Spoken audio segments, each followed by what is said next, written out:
eu quero começar a mensagem de hoje falando com você a respeito do poder de um time.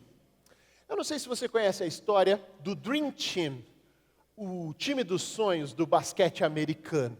E aí você deve estar pensando assim, nossa, mas o que tem a ver basquete com comunhão? Eu vou te explicar um pouquinho, mas eu quero contar um pouquinho a história do Dream Team. O Dream Team é um time fantástico que a seleção americana, norte-americana, formou no basquete. E eles eram imbatíveis. Formado por grandes estrelas do basquete, ele era um dos times que as pessoas não conseguiam vencê-los. Eles sempre pontuavam com 40 pontos ou mais dos seus adversários e por muito tempo ganharam várias partidas. Ninguém conseguia vencê-los. Estrelas do time como Michael Jordan, Magic Johnson e entre outros aí faziam parte desse grande time. Por que esse time vencia as competições? Porque eles estavam unidos em um único propósito, um único objetivo. Mas a relação entre eles não era uma relação perfeita. Eles tinham seus atritos, a sua guerra de ego. Alguns deles queriam ser melhores do que o outro, porque haviam muitas habilidades reunidas em um único lugar. Às vezes você tem essa dificuldade de se relacionar também, porque talvez você tenha grandes habilidades e quando você está em contato com outras pessoas que também têm, você às vezes entra em conflito e às vezes você fala, não, eu não quero estar nesse time, eu não quero estar com essas pessoas e você desfaz o time. Mas esse time precisa se unir novamente por conta do propósito. Jesus está te chamando para um time dos sonhos, para que você possa unir as suas habilidades a dos demais e vocês se unam em comunhão rumo ao propósito de vocês. Só assim vocês vão conseguir se ajudar na caminhada, estender a mão um para o outro para que vocês possam alcançar um objetivo em comum.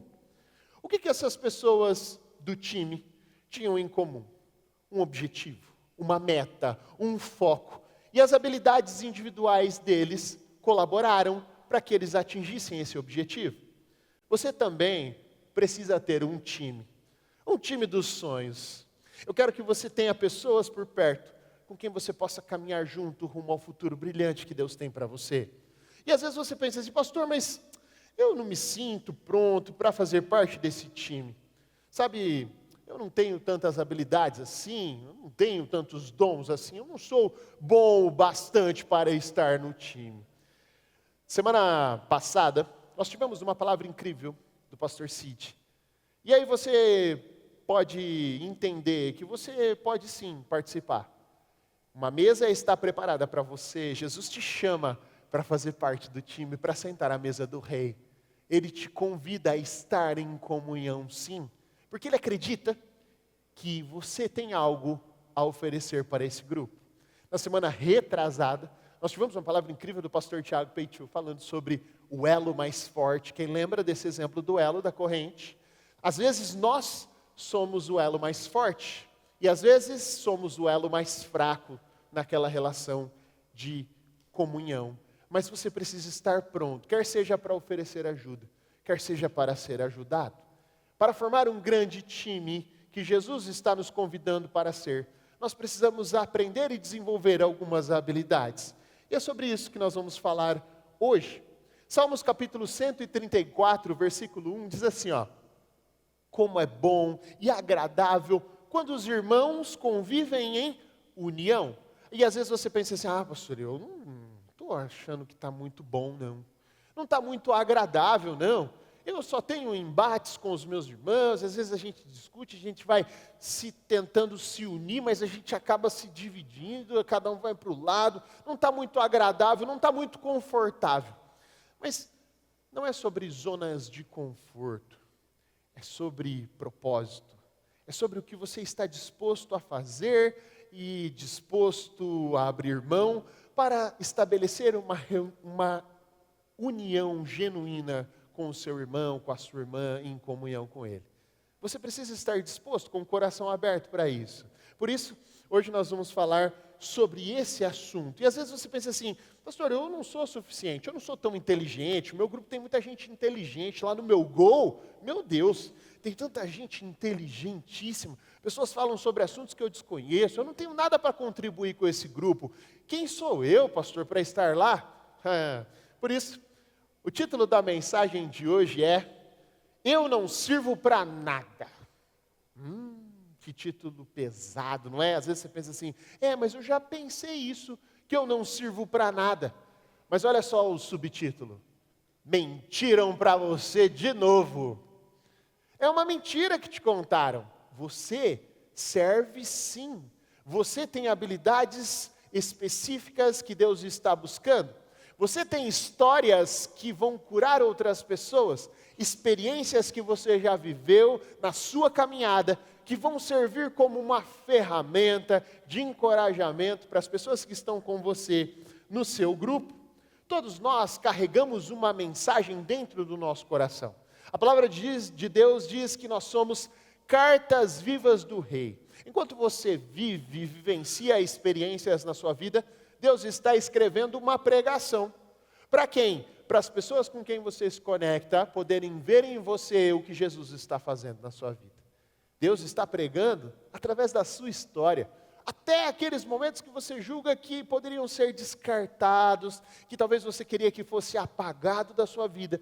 Em algum momento, no momento certo, na ocasião correta, no momento oportuno, Deus vai usar essa história para curar alguém, para transformar a vida de alguém. Eu espero que você esteja preparado para isso. Assim, Deus ajusta o seu corpo e promove cura através do compartilhamento.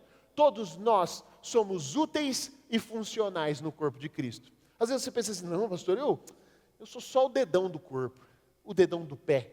Você sabia que se uma pessoa perder o dedão do pé, ela perde totalmente o equilíbrio e a estabilidade? A pessoa não consegue andar, gente. Ela fica todo sem equilíbrio. É importante, toda a parte é importante. Você é importante. Pastor, mas eu faço tão pouco, eu contribuo tão pouco. Cara, se você está no corpo, nós estamos sentindo a sua falta por aqui. Você precisa estar ligado para que a gente possa funcionar como um corpo saudável.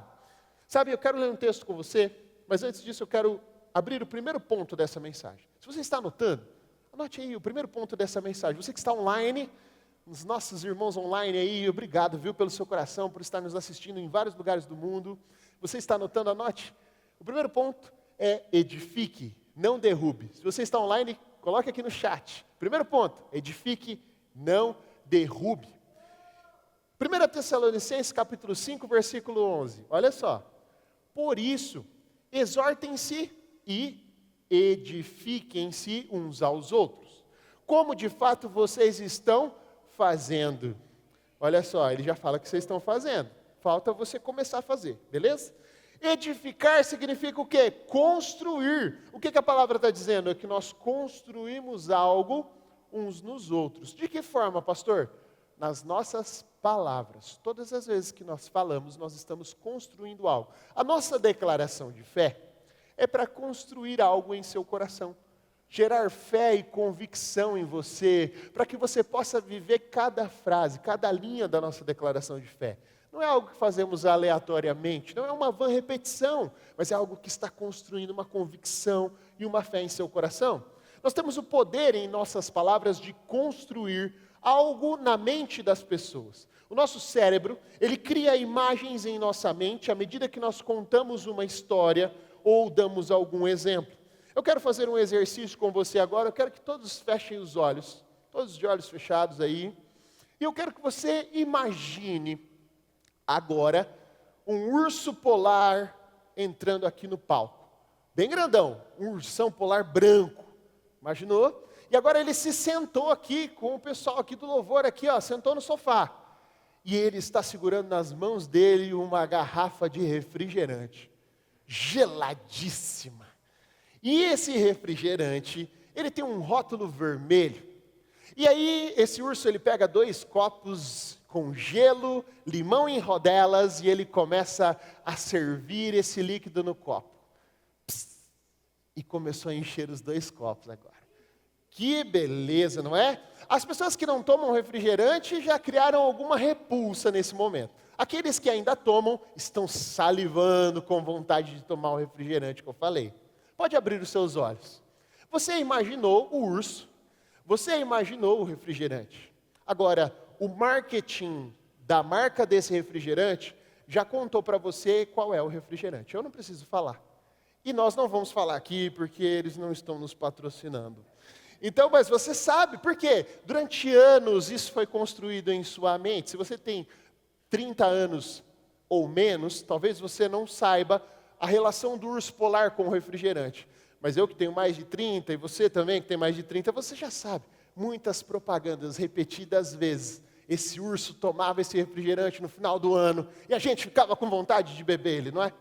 Isso criou uma imagem na nossa mente. Criar imagens na mente das pessoas cria desejos e cria convicções.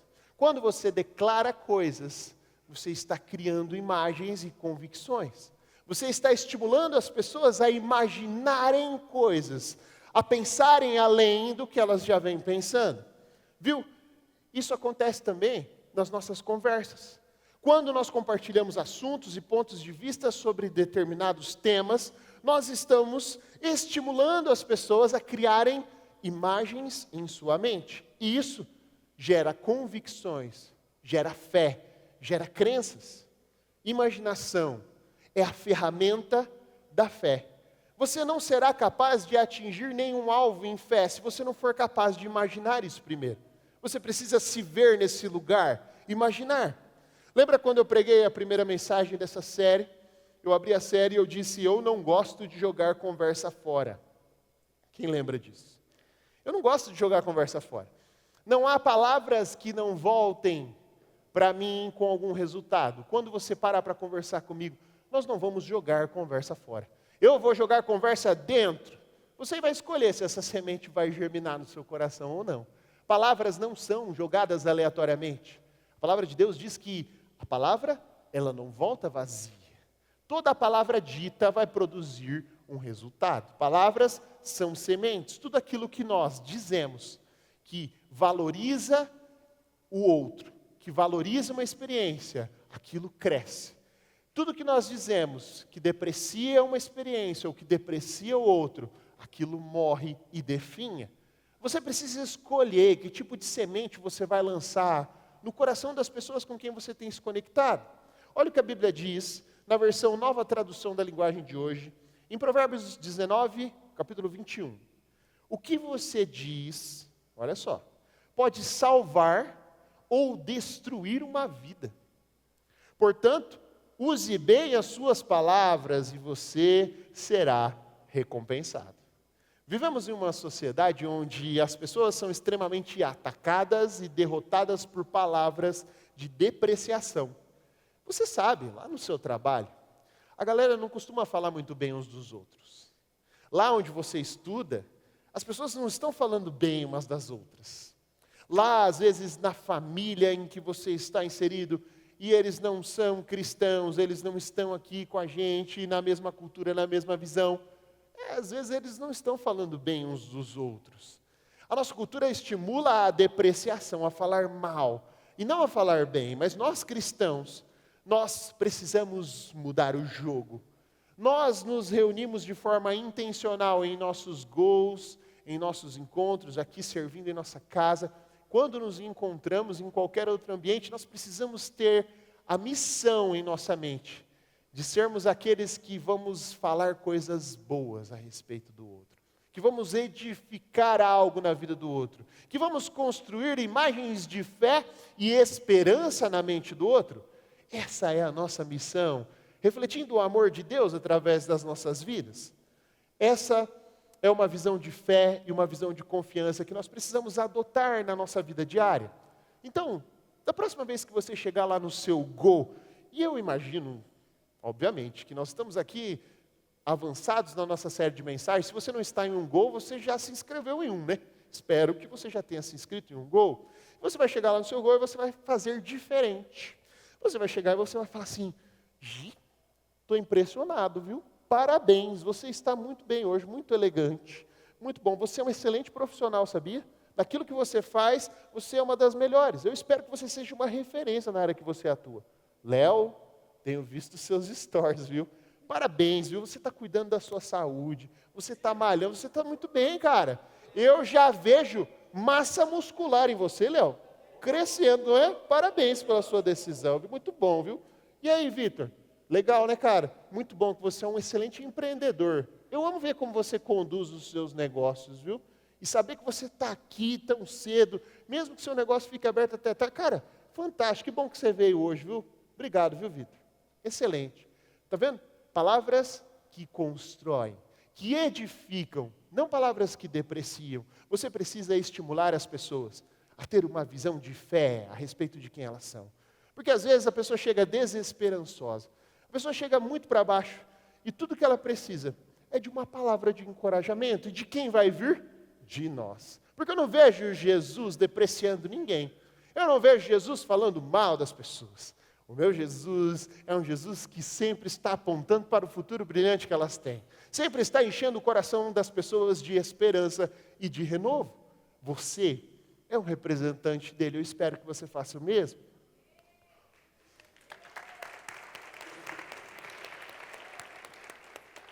Romanos capítulo 14, versículo 19. Quero ler esse trecho com você. Por isso, esforcemo-nos em promover tudo quanto conduz à paz e à edificação mútua. Paz e edificação. Não é guerra e destruição, é paz e edificação. E precisa haver o quê? Esforço. Paulo já sabia. Ele conhece as peças, ele sabe que se deixa solto, as pessoas começam a falar mal uns dos outros, elas não estão estimuladas a falar bem. Por isso ele fala, gente, faz uma força, esforça-te para edificar o outro, para trazer paz para os ambientes. Faça um esforço para ir contra a cultura implantada. O ambiente está pesado, está tenso, você vai ser a diferença lá. Você vai agir de forma diferente, você vai dizer coisas boas, você vai mudar o discurso da onde você chega. É você que carrega a boa notícia, lembra?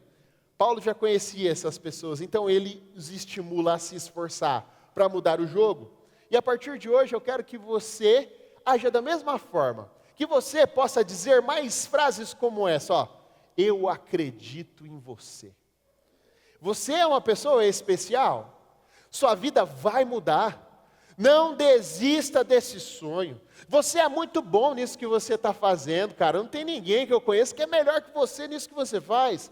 Vai dar certo o seu empreendimento. Vai dar certo a sua ideia? Vai dar certo essa entrevista que você fez no novo emprego. Confie, faça o seu melhor. A cura já chegou. Independente do diagnóstico que você recebeu, nós estamos orando, intercedendo por você. Nós estamos te acompanhando no seu tratamento. Você está bem. Olha a sua fisionomia, que incrível. Você está cada vez mais saudável. Palavras como essa precisam sair da nossa boca de forma natural. Seja intencional naquilo que você diz, escolha quem elogiar e faça isso com todo o entusiasmo que Jesus faria. Haja como Ele, faça como o Mestre faz. É isso que Ele está esperando de nós. Esse é o nosso exercício dessa semana, hein? Eu quero que você escolha alguém para fazer um elogio. Mas aquele elogio sincero. Honre essa pessoa mesmo. Nutra o coração dela com palavras de esperança. Isso nos leva para o segundo ponto dessa mensagem. Impulsione e não segure.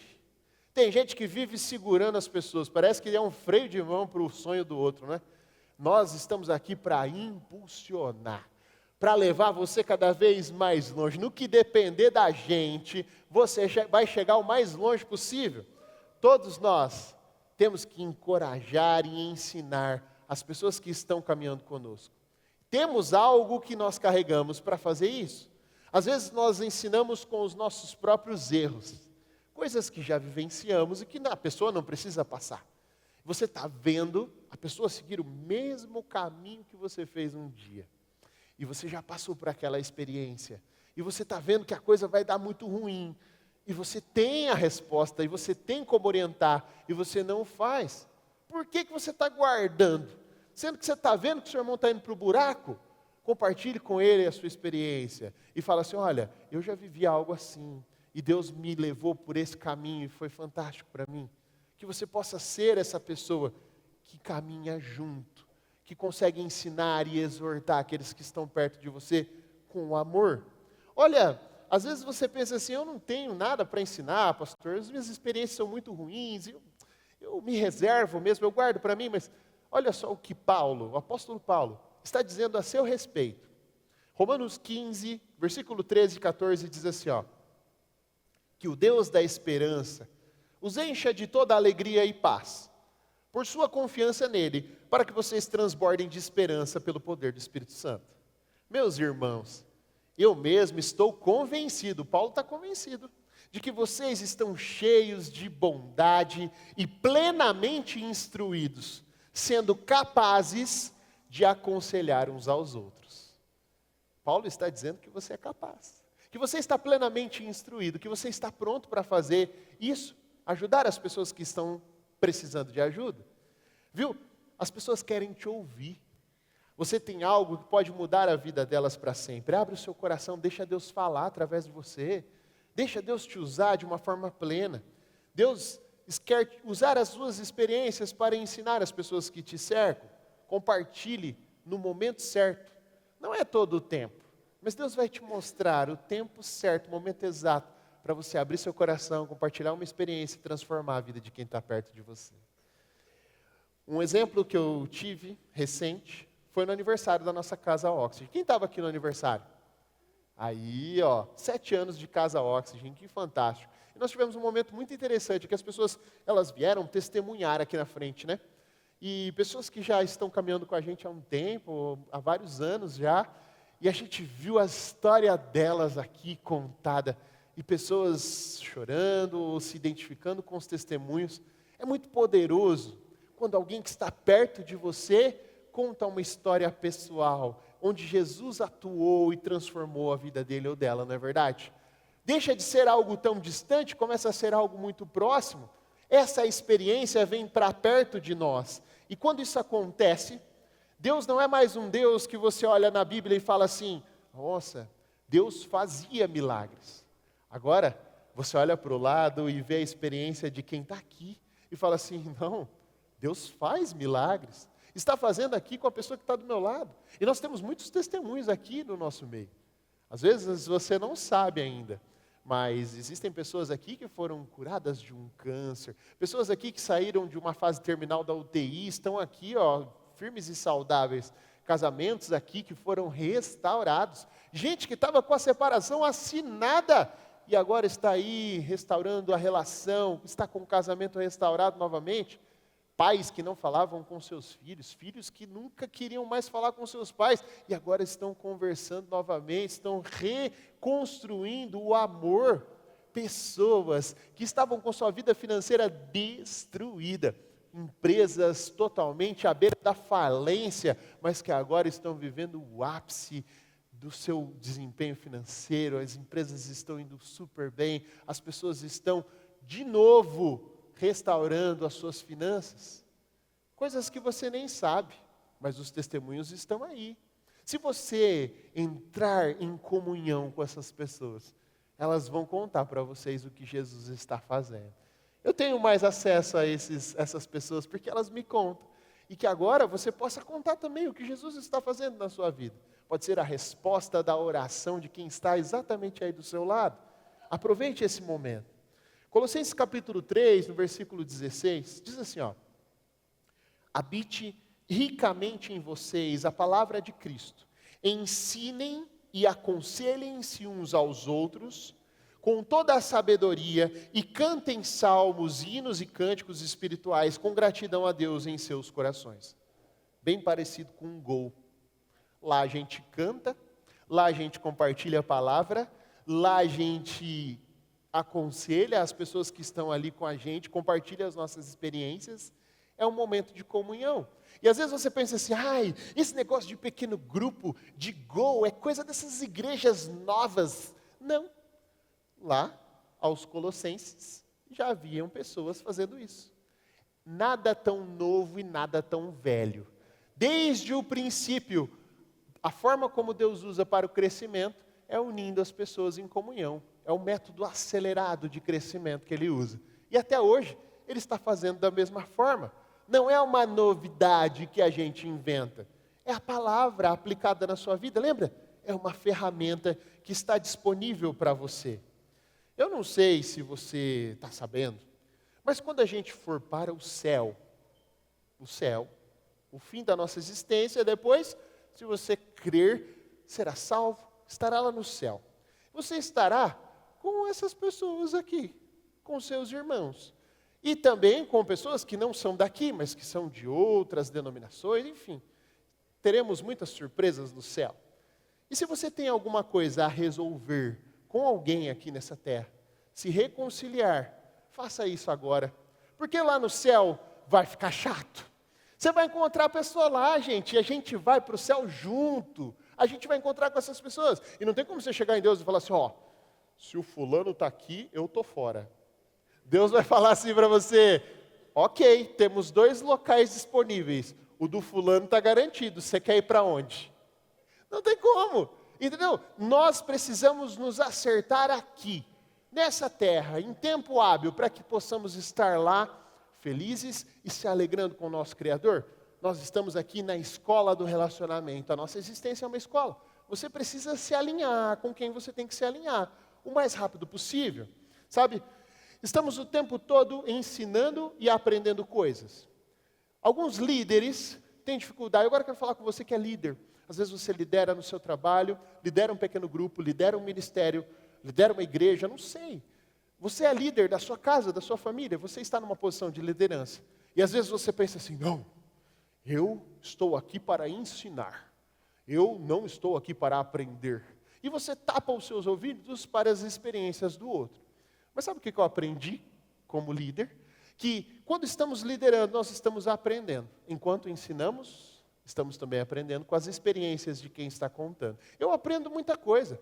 Aprendo com pessoas incríveis, que são assim, fantásticas naquilo que elas estão fazendo. Eu aprendo muito, por exemplo, nos atendimentos pastorais. Eu não sei se você sabe, mas durante a semana eu atendo as pessoas aqui, você pode marcar um horário comigo. E nós temos uma agenda, né? E aí a gente marca um horário, a gente conversa um pouco, você pode vir para fazer um aconselhamento, para receber uma oração, eu estou disponível. E durante esse compartilhamento eu conto algumas coisas, eu aconselho a pessoa, mas a pessoa também fala dela. E eu aprendo muito, sabia? Aprendo sobre mecânica de automóveis, aprendo sobre medicina ortomolecular. Esses dias não vem um rapaz aí, ele falava sobre programação, linguagem de programação. Aí você fala assim, pastor, mas por que você ouve isso aí? É útil para você? Não é uma questão de utilidade, é uma questão de amor. Eu decido me envolver com a experiência do outro de propósito, porque amar as pessoas é a chave para acessar o coração delas. Eu sei disso. Então, se você quer ter comunhão de verdade, você precisa se importar com o que o outro importa. E isso agrega muito para mim também, porque muitos dos exemplos que eu uso nas ministrações, muita coisa que eu trago para cá como fonte de conhecimento, estudos, tem a ver com as coisas que eu aprendo com vocês, durante os atendimentos, nas conversas que a gente tem, na nossa comunhão. Eu também estou aprendendo. Se você é líder em alguma área, aprenda a aprender com os seus liderados. Aprenda a aprender. Mas você precisa aprender com eles. Dar ouvidos ao que eles estão falando. Abrir o seu coração para que você possa criar essa relação genuína de comunhão com eles. Sabe? Tudo o que eu aprendo é útil para mim. Porque isso gera conhecimento. E o conhecimento aplicado se torna sabedoria. É isso que é mais valioso para mim. Ter o conhecimento e poder aplicá-lo em forma de sabedoria. Toda a sabedoria que recebo serve para abençoar as pessoas, aconselhar, exortar as pessoas. Isso me impulsiona a amá-las da maneira correta, como Jesus nos ordenou.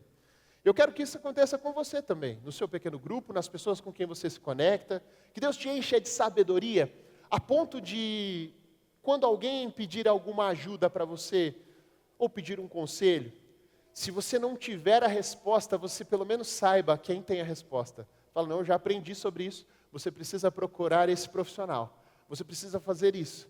Não, eu posso te ajudar, eu tenho habilidade para isso, então vamos fazer juntos. Eu posso orar por você, eu posso te aconselhar nessa área, porque eu já vi isso, ou eu já vivi isso. Você é uma fonte para aqueles que estão precisando, sabe? Mas para ajudar as pessoas, nós precisamos aprender algumas coisas. E eu quero citar 3 coisas essenciais aqui que você precisa ter como uma habilidade para poder ajudar alguém. Às vezes você sente muito desejo de ajudar alguém, né? Ou às vezes você quer fazer isso, mas não sabe como. E eu quero citar 3 pontos para você. O primeiro ponto é, você precisa querer. Nossa, se você não quiser ajudar a pessoa, não adianta você entrar nessa. Você não pode ter segundas intenções ao ajudar alguém. Você precisa querer ajudar aquela pessoa de forma genuína. E aquela pessoa precisa querer ser ajudada por alguém, porque se a pessoa não quiser ajuda, não há nada que você possa fazer para ajudá-la. Então, primeiro, você precisa descobrir se essa pessoa quer a sua ajuda. E depois você precisa querer ajudá-la também.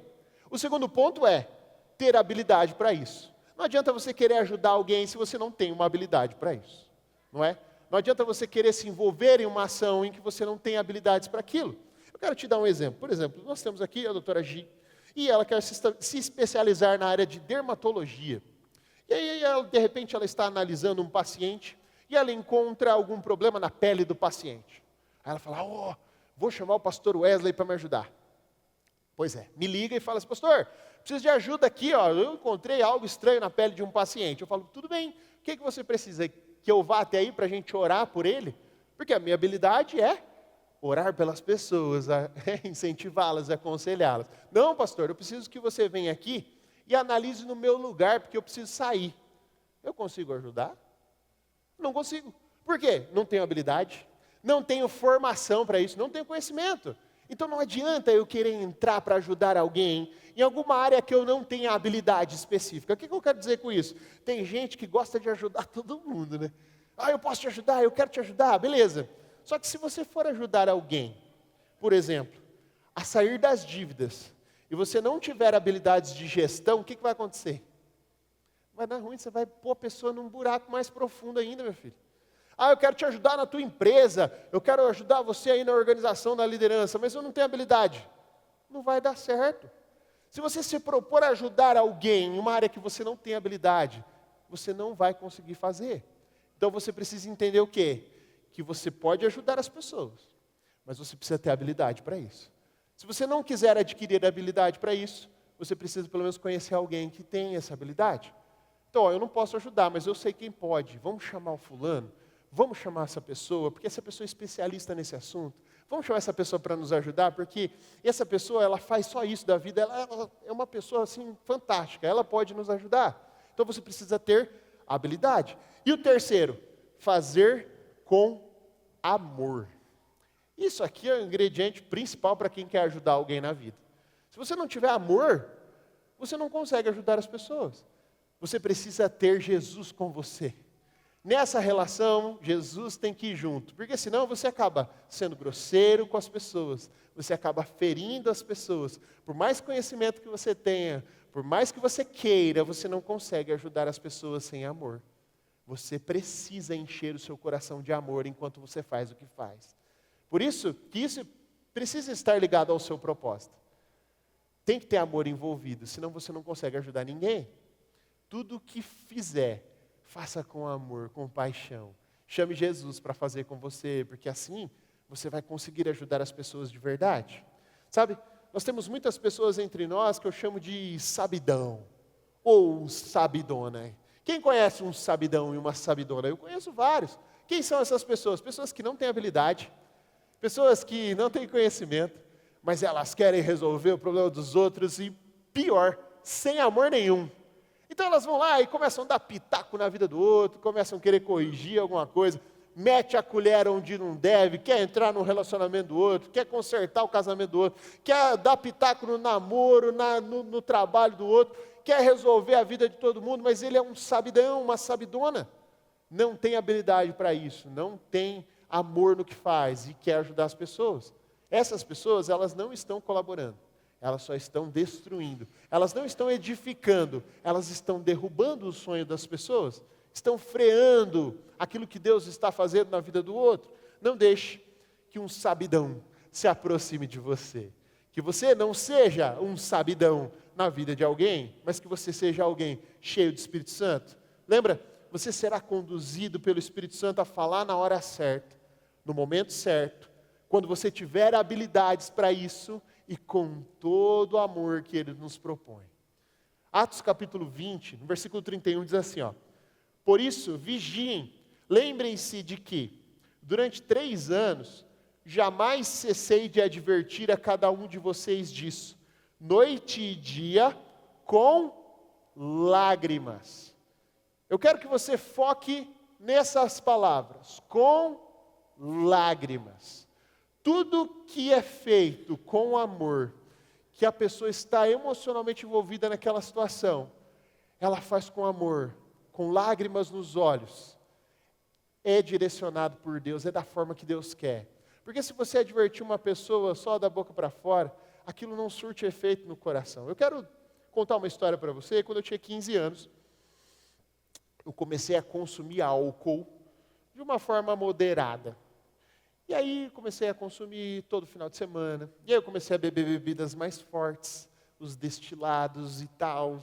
E eu comecei a entrar nessa. E minha mãe sempre falando assim: você vai por esse caminho aí, você vai acabar quebrando sua cara, você vai virar um pingaiada, você vai ver, isso não vai te levar a nada, você vai te destruir. E eu continuei bebendo, e bebendo, e bebendo.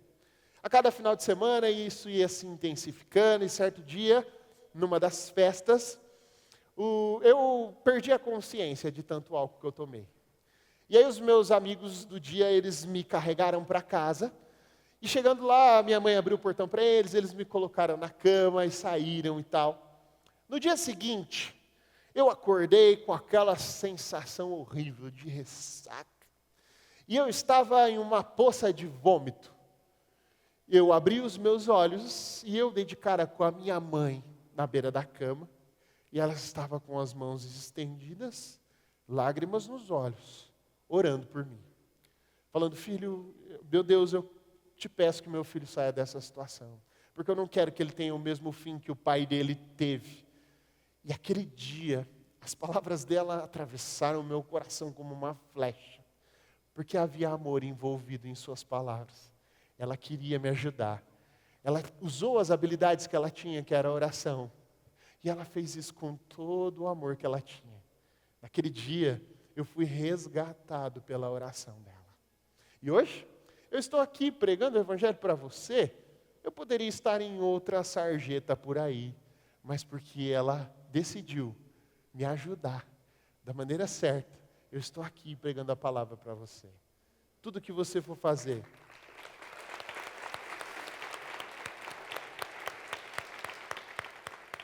tudo que você for fazer, faça com amor. Você precisa que Jesus te acompanhe nessa jornada para ajudar as pessoas. Assim, nós podemos advertir, alertar aqueles que estão indo por um caminho torto. Quantos de nós estamos vendo as pessoas caírem perto de nós em situações assim que a gente sabe que não iria dar certo e a gente está sendo omisso?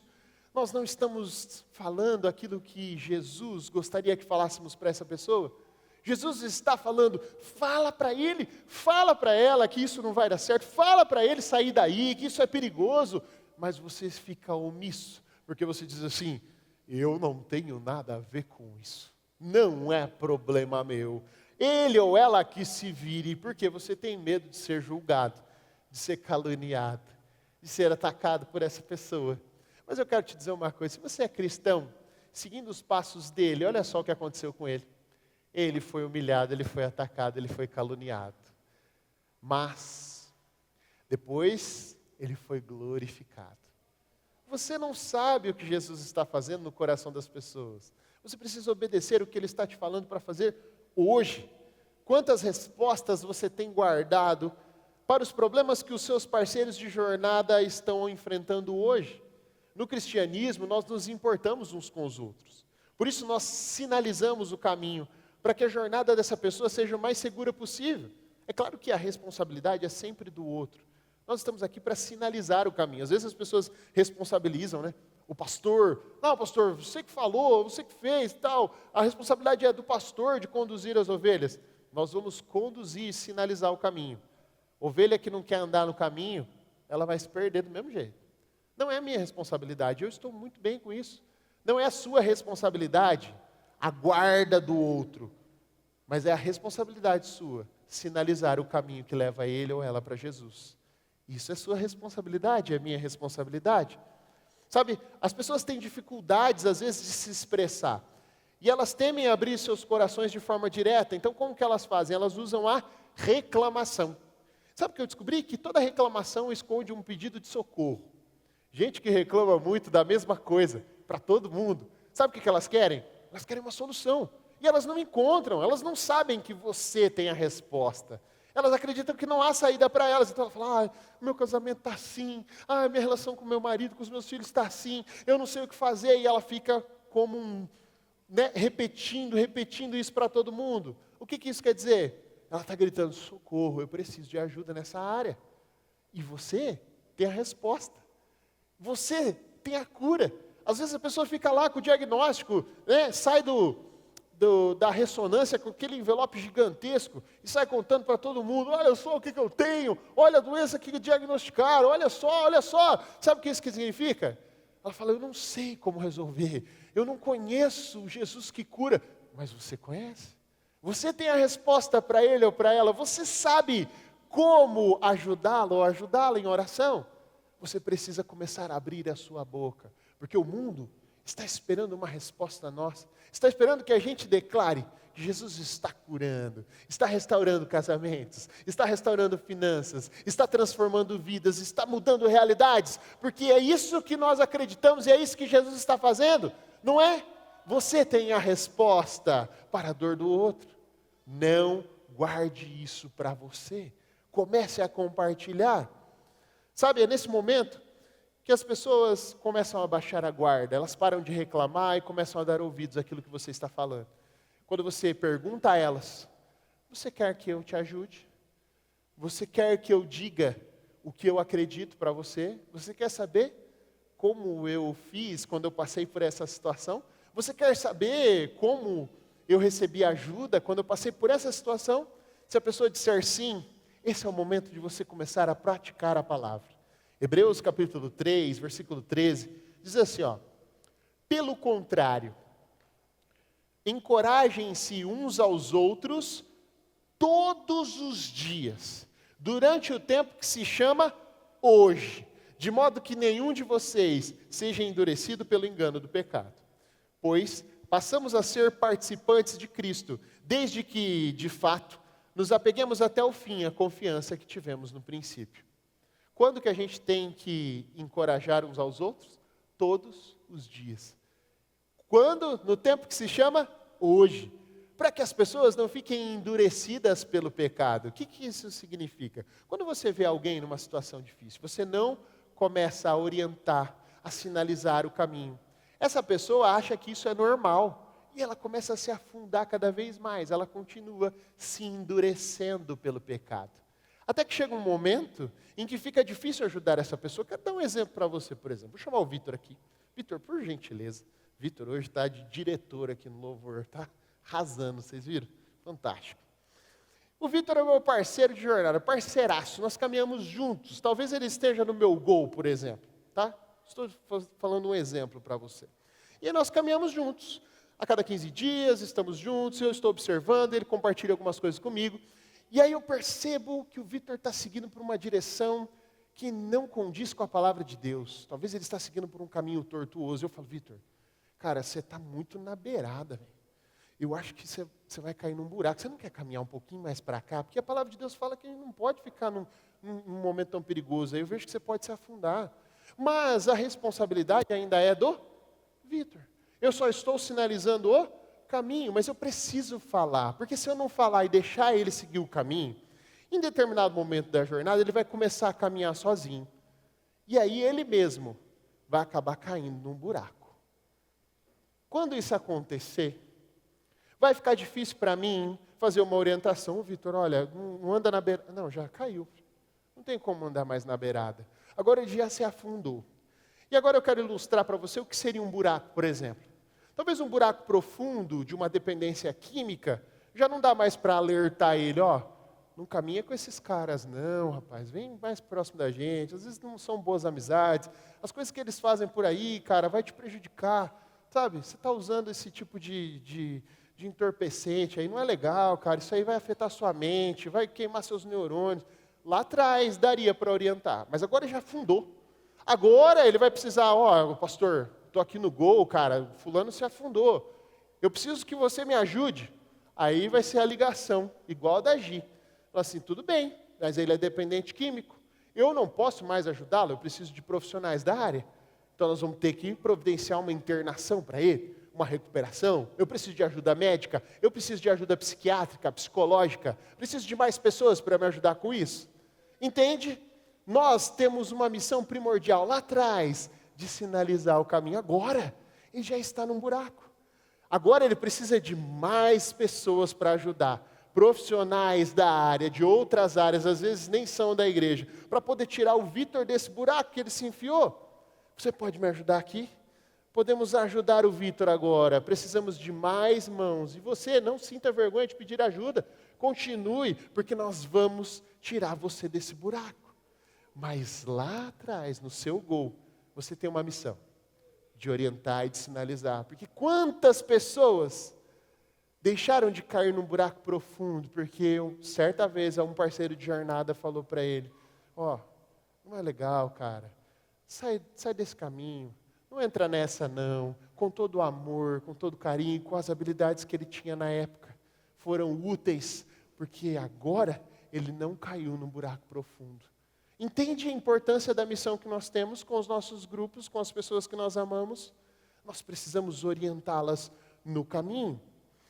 Isso nos leva para o terceiro ponto dessa mensagem, se você está anotando, dê a preferência, não atropele. O que isso significa? A gente atropela as pessoas o tempo todo. A gente quer falar na frente das pessoas, a gente quer fazer coisas na frente das pessoas. Eu não sei se você já é habilitado, mas eu quero te mostrar uma placa. Essa placa aqui, ela significa dê a preferência. Pastor, eu sou habilitado, mas eu não conheço a placa. Meu filho, você precisa voltar para a autoescola urgente. Você precisa fazer o curso, uma reciclagem, porque é muito importante. Numa rodovia, se você não souber o que significa, vão te atropelar feio lá. Você precisa deixar as pessoas passarem. Quem não é habilitado, vou te explicar. Quando essa placa aparece, você tem que frear o seu carro e dar preferência a quem está vindo em outra mão. Você não pode ir entrando assim, senão você vai ser atropelado. Dar a preferência é algo que a gente não está muito acostumado, não é? Na nossa cultura, nós não estamos acostumados a dar preferência ao outro. Geralmente, nós queremos sair na frente. Geralmente, nós queremos falar primeiro. Nós queremos estar em evidência nos negócios, na família. Nós contamos vantagem. Ninguém quer sair por baixo. Ninguém quer ficar por último. Você quer sair na frente. Eu não sei se você já teve essa experiência, mas, por exemplo, naquelas lojas de departamento, né? Quando tem a Black Friday, né? E as pessoas vão até a porta das lojas e esperam aquilo abrir a loja. E quando abre, aquele monte de gente, um por cima do outro, se atropelando, né? E aí eu falo, gente, esse aí são os seres racionais, né? Eu achei que estourou a boiada. Porque as pessoas atropelam umas às outras, né? Irmã, você está lá na banca da promoção, as blusas estão por 30% só. Você cotovelando a outra, quase rasgando as peças. É feio de ver. Porque você não está dando a preferência. Lá no show, você pegou a beira com o seu conhecido lá na frente, cara, passou na frente de todo mundo. Não deu preferência. É nessa hora que você fala assim, Senhor, perdão porque eu fiz isso mesmo. Está tudo bem. Muitos de nós já fizemos isso em algum momento da vida. Mas eu quero te dizer que um cristão genuíno, ele tem que aprender a preferir o outro. Dar preferência ao outro é algo que Jesus nos ensina. Primeiro o outro, depois eu. Talvez você já presenciou uma cena dessas.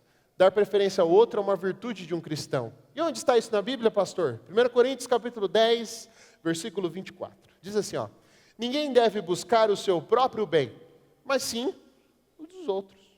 O bem do outro, primeiro, para que eu possa realmente ajudar essa pessoa, incentivá-lo. Cara, eu quero que você pense agora, sinceramente, e responda algumas perguntas em sua mente. Não precisa responder em voz alta aí, senão fica feio. Você permite que alguém conte a sua história sem interrompê-lo? Às vezes, no momento de compartilhamento, a pessoa começa a contar alguma coisa, você vai lá e corta ela. Que coisa chata. Deixa a pessoa terminar a história, ela está querendo desabafar, abrir o coração. Sabe, quando você vai escolher algo para comer, só você escolhe. Vocês vão sempre no mesmo lugar, no mesmo restaurante. Sério mesmo que você acredita que todo mundo só gosta de comer o que você come?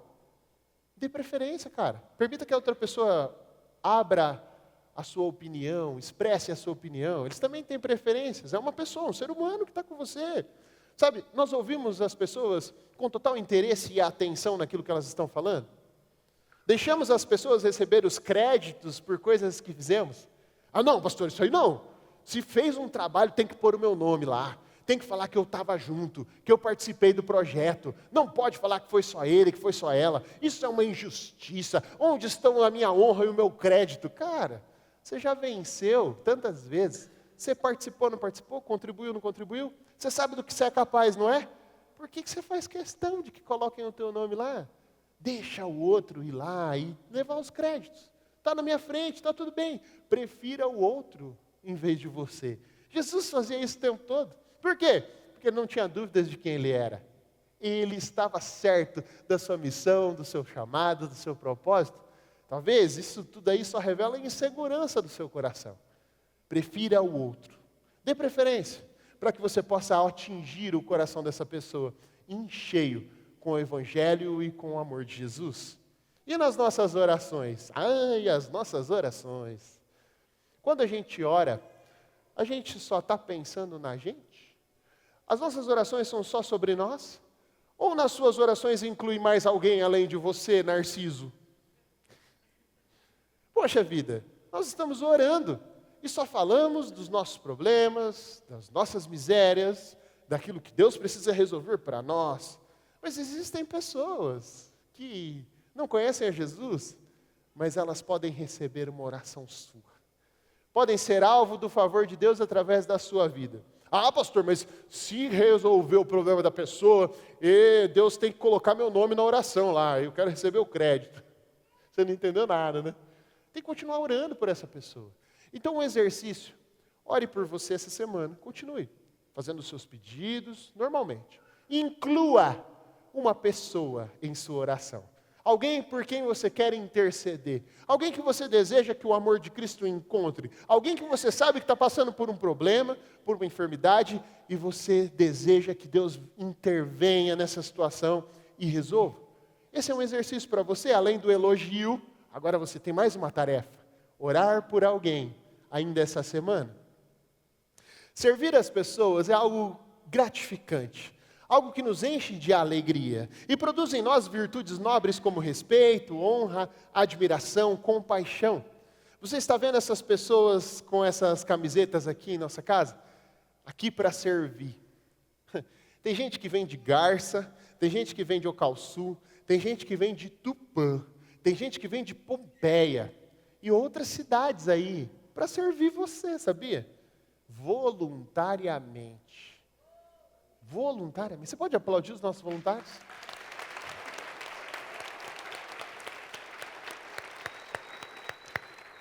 Por puro amor a Jesus e amor pela sua vida, cara.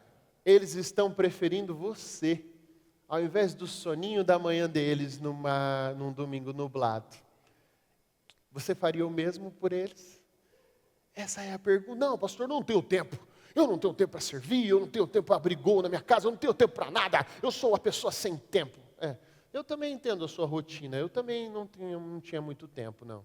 Mas quando Jesus me chamou para sentar à mesa com Ele, eu percebi que eu precisava destinar parte do meu tempo para servir as pessoas que me cercam. E a partir daí eu entendi qual era o propósito de Deus para a minha vida. Amar e servir ao outro é algo que Deus faz em nós, transforma o nosso coração. Eu abri a minha casa, abri o meu coração, disponibilizei tempo de onde não tinha. Você precisa criar oportunidades, sabia? Tempo é mesmo para todo mundo, 24 horas. Se você se julga sem tempo, você precisa criar janelas do tempo para que você possa servir alguém. Nós temos várias ferramentas. Você pode vir servir aqui aos domingos. Você pode abrir um gol na sua casa a cada 15 dias, cara, por 1h30, 2 horas, para servir as pessoas. Pense sobre isso. Às vezes, eu vejo as pessoas chegando aqui na nossa casa, e eu falo isso com propriedade, sabe por quê? Porque eu já servi em alguns ministérios. Às vezes você está me vendo pregar aqui, você fala, de onde veio esse pastor? Eu estou por aí, desde o começo. Só que eu estava com a camisa aqui para servir, às vezes você passou e não me notou. E eu servi no estacionamento, já servi no Mundo Ok, já servi na Ox Café, já servi na comunicação, né? Louvor estou aguardando para servir também. Então, eu estou aguardando não chamarem, né? Não sei por que não me chamaram ainda. Falaram que eu tenho um timbre exótico, não entendi o que é isso. Mas enfim, estou servindo lá no estacionamento e de repente chega o irmão com um carro e os vidros fechados e ele passa assim, ó, atrasado para o culto. Eu falo, Jesus, me ajuda a ter um coração de servo. Lá vou eu. Eu falo, irmão, você chegou aí, rapaz, passou rápido ali, hein? Chegou a ventar perto de mim. Tá tudo bem? Só ia te falar, na próxima você não pode entrar um pouquinho mais devagar, porque a gente tem as nossas crianças, as pessoas que às vezes estão desembarcando dos veículos aqui. Entra um pouquinho mais devagar, tá bom? O irmão vira e fala, entrar devagar o quê? Entrar devagar nada. Esses funcionários da igreja ficam pegando no nosso pé. Eu não vou vir mais aqui não. Brabo. Por quê? Porque não entendeu que ele não está num valet, num estacionamento, num estabelecimento. Ele está numa igreja. Aqui tudo que nós fazemos é com amor, senão a gente nem começa.